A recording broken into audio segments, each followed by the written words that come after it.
a pasar a nuestro tema 1.3, algoritmos y estructuras de datos. Es importante establecer que en el desarrollo de programas existe una fase previa a la escritura del programa, que es precisamente el diseño del algoritmo y que conduce precisamente a la solución del problema. En esta fase es también donde debemos de establecer esas estructuras de datos que vamos a utilizar. De hecho, por ahí hay una fórmula que dice que un programa es igual al algoritmo más sus estructuras de datos. Entonces, este concepto de estructura de datos es fundamental en la programación y desde el primer momento en que yo defino una variable entera, una variable flotante de tipo carácter, es porque yo ya tengo un antecedente de qué valores va a tomar esa variable, ¿no? Hay que recordar que el tipo de dato, pues, es el conjunto de valores que va a poder tomar, ya sea una variable o de la que pertenece una constante o que puede producir una función o que entra como parámetros en una función. Entonces, esta fórmula también me parece muy buena porque efectivamente con base al algoritmo yo defino las estructuras de datos y es la forma en que yo voy a almacenar esos datos dentro del programa, ¿no?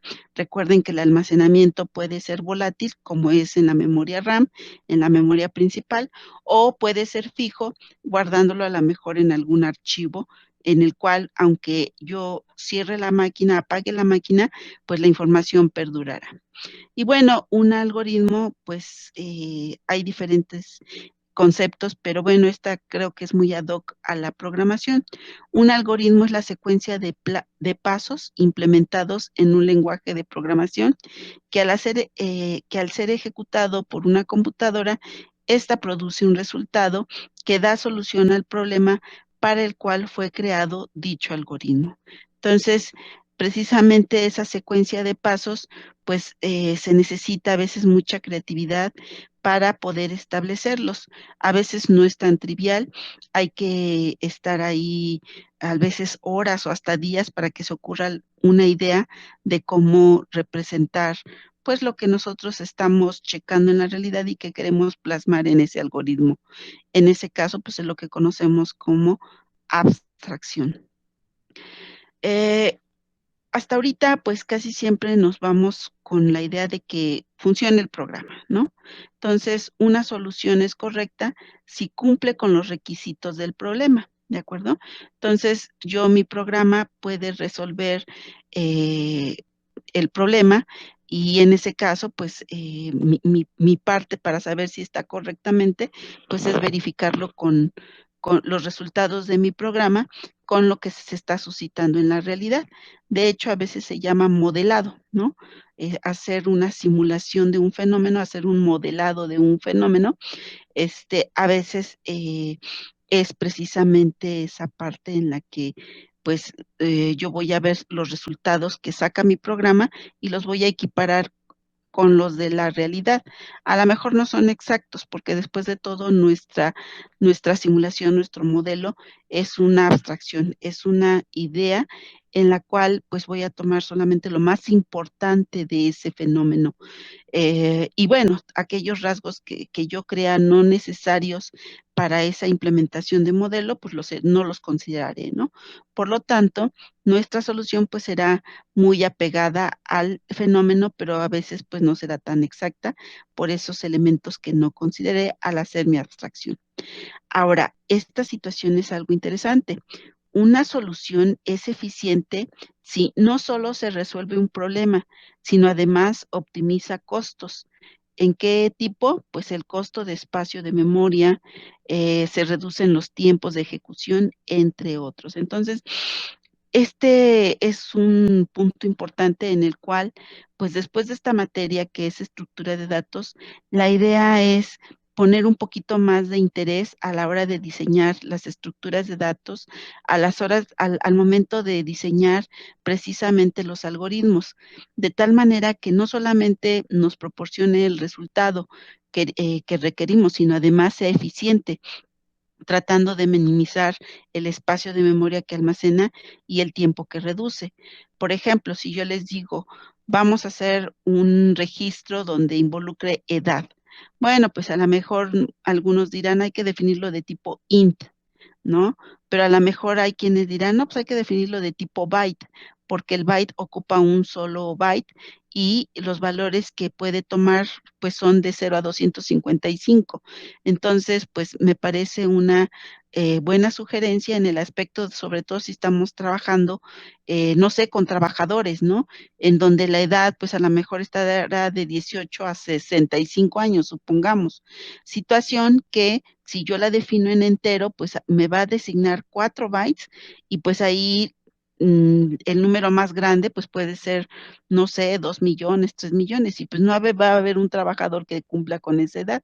Entonces, si yo defino de tipo byte precisamente a esa variable edad, pues estoy ahorrando memoria. También esta parte de reducir tiempos de ejecución, pues significa tratar de que nuestras funciones sean pues lo más óptimas, tratar de evitar instrucciones innecesarias. Por ejemplo, dentro de C++ hay una etiqueta que se llama inline y esa etiqueta inline se le pone a las funciones pequeñitas para que no haya un salto y se busque el código de esa función, sino en su lugar, en tiempo de preprocesador, cada vez que invoquemos esa función inline, se sustituye el código.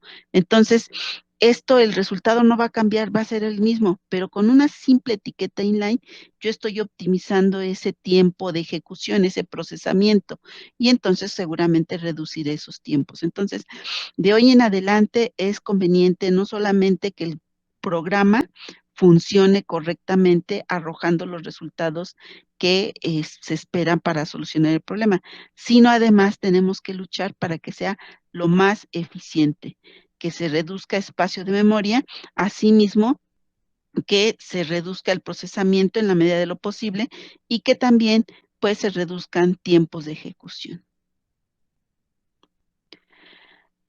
Algunas de las características de los algoritmos son las siguientes. Son independientes del lenguaje de programación a utilizar. En realidad, un algoritmo pues es una secuencia de pasos que yo voy a estar especificando, independientemente si utilizo C++, Java, Python, R, no importa cuál sea el lenguaje.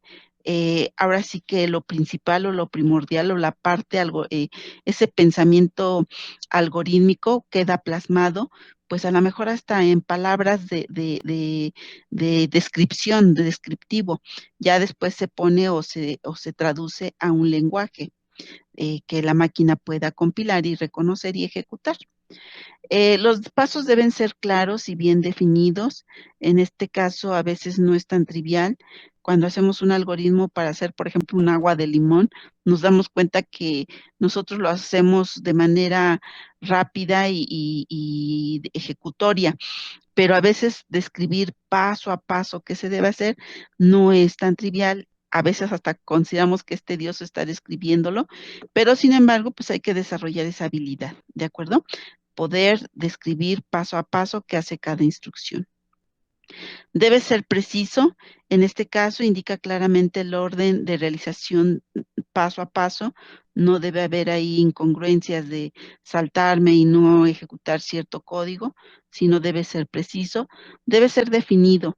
Cada vez que se ejecuta con las mismas entradas se obtiene el mismo resultado, a menos que pues estemos utilizando situaciones de aleatoriedad, ¿no? En el cual pues cada vez que se ejecute pues surgirá un número pseudo aleatorio y eso producirá resultados diferentes. Pero por ejemplo, en el caso de echar un volado con una moneda, pues hay aleatoriedad, los resultados van a estar variando, pero sin embargo, pues está en un intervalo de valores que pueden ser posibles.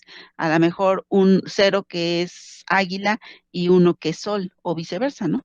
Pero bueno, ahí pues nuestro parámetro para verificar si está correcto o, nada, o incorrecto, pues es el conjunto de valores que puede arrojar esa moneda virtual, ¿no? Que puede ser uno o cero.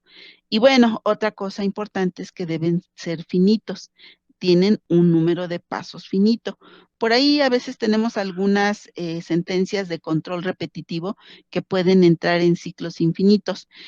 Puede ser provocado o puede ser por error de lógica, pero regularmente cuando lo hacemos de manera consciente y porque así lo deseamos, es porque deseamos precisamente repetir constantemente algo hasta que el usuario reaccione a lo mejor con una tecla o simplemente cuando se detenga la ejecución. ¿De acuerdo? Muy bien, vamos a dejar aquí la parte teórica. Y bueno, vamos a pasar enseguida. Bueno, déjenme checar rápidamente estas etapas del desarrollo de programas.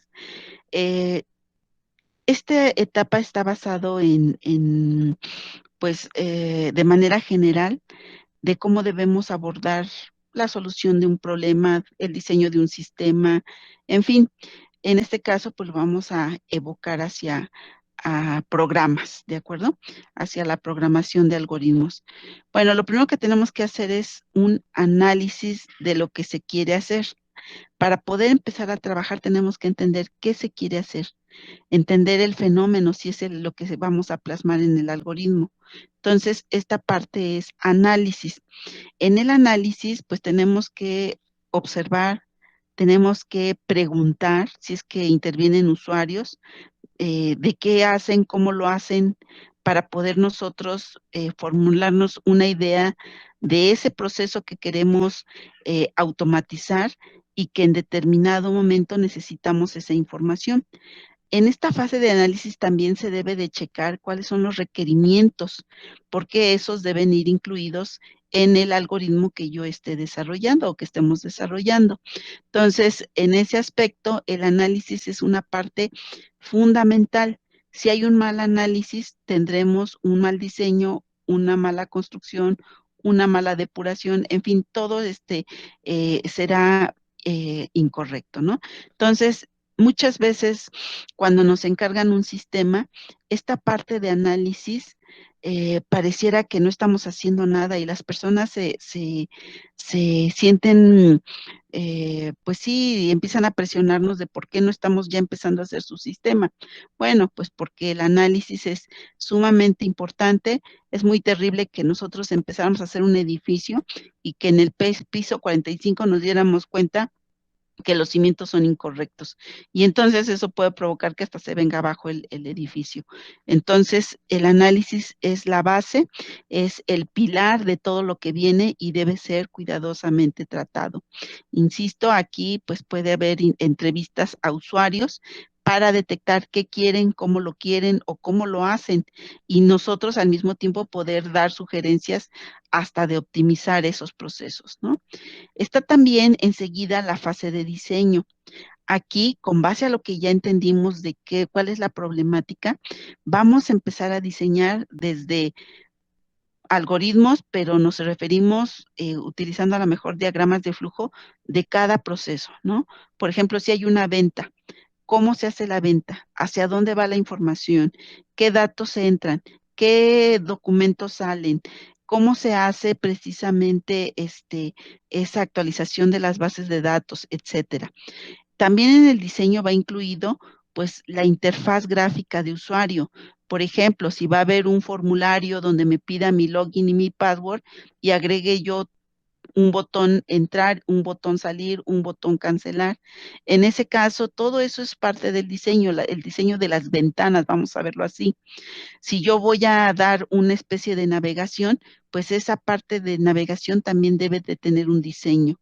Si va a ser lineal, si va a ser pues que yo entre a un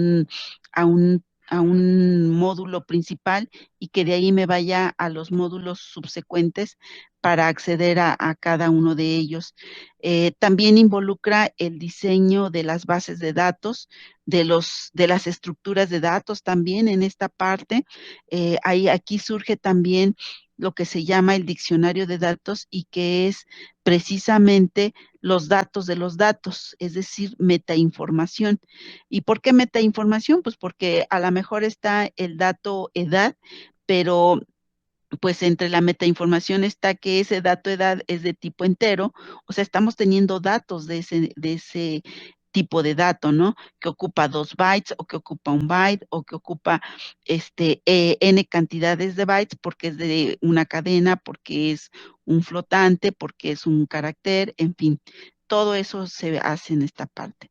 Una vez que yo ya diseñé ventanas o formularios, ya diseñé el almacenamiento, ya diseñé el procedimiento, es más, hasta se hace el diseño aquí de los datos de prueba que vamos a utilizar para probar el sistema una vez que ya esté terminado, aquí surge, ¿de acuerdo? Y obviamente todo está anclado con el análisis. Enseguida viene la construcción. Aquí ya viene ahora sí la creación de la base de datos, a lo mejor en un gestor de base de datos como MySQL o como Oracle, en fin, aquí ya viene precisamente la construcción de la base de datos. Viene la implementación en un lenguaje precisamente, pues puede ser visual, de todos esos formularios y al mismo tiempo, pues habrá instrucciones que me permitan hacer con la conexión de las bases de datos para poder hacer las altas, bajas, cambios, etcétera, ¿no? Una vez que yo ya tengo construido el sistema, que ya está todo interrelacionado, viene la depuración, que consiste precisamente en hacer probar nuestro sistemita con datos de prueba, verificar si están correctamente funcionando y arrojando resultados y tratando de verificar pues aquellos detalles, por ejemplo, una división entre cero que pudiera suscitarse o pues no sé, algún nulo que pudiera haber en algún campo en el que pues a lo mejor es el apellido y hay un nulo, ¿qué sucede, no? O vamos a permitir que haya nulos, pues a lo mejor en el apellido, en el segundo apellido sí, pero en el primer apellido es forzoso que exista. Entonces, todo este tipo de validaciones y depuraciones se tienen que hacer en esta sección. Aquí también es tedioso porque a veces validar no es tan fácil. Entonces, tenemos que validar todo. El detalle es, no sé, por pequeño que sea la probabilidad de que pudiera suscitarse, mejor atenderlo y hacer precisamente su depuración y también su implementación para verificar que no suceda, ¿no? Enseguida viene la documentación. Esta parte a veces ya es muy tediosa, pero tiene que ser y es sumamente importante y forma parte del software, toda la documentación, ya sean manuales, manuales de uso del sistema, manuales de capacitación de usuarios, manuales de construcción del sistema. Todo eso va incluido en esta parte de documentación. Y pues a veces uno siente que ya terminó el programa, ya está funcionando, ya se depuró, ya todo está perfecto, pero pues la parte de documentación debe de ser también presente. Y muchas veces esta documentación empieza desde precisamente que todas las fases vamos tomando notas, vamos haciendo reportes de cada fase, entonces la documentación a veces resulta ser sencillo. Si yo hice efectivamente esos reportes, ya nada más los incluyo en esa documentación. ¿De acuerdo? Y finalmente viene la implantación. Ahora sí, el sistemita, el programita se le entrega al cliente, al usuario, y pues obviamente se le capacita para el uso, y en ese caso, pues ya nada más se le da mantenimiento. Esta parte del mantenimiento es sumamente importante. Recuerden que el software no se deteriora por el clima o que se oxide, pero sí hay un deterioro con el tiempo y hay que estarlo actualizando. Decíamos, antes, por ejemplo, era DF, pero hace unos meses, creo que un año más o menos, cambió a Ciudad de México. Entonces, ese tipo de cambios, pues a lo mejor el sistema no lo contempló, hay que actualizarlo, ¿no? Entonces, todo ese mantenimiento significa estarle dando actualizaciones de tal manera que pues prevalezca nuestro sistema por un tiempo, aunque no podemos decir que el sistema pueda prevalecer por años, 10, 20, 30, 40 años. Esto del software tiene que estarse actualizando y de repente hay que estarlos pasando a otro lenguaje, etcétera, etcétera. ¿De acuerdo? Muy bien, vamos a dejar aquí nuestra parte teórica.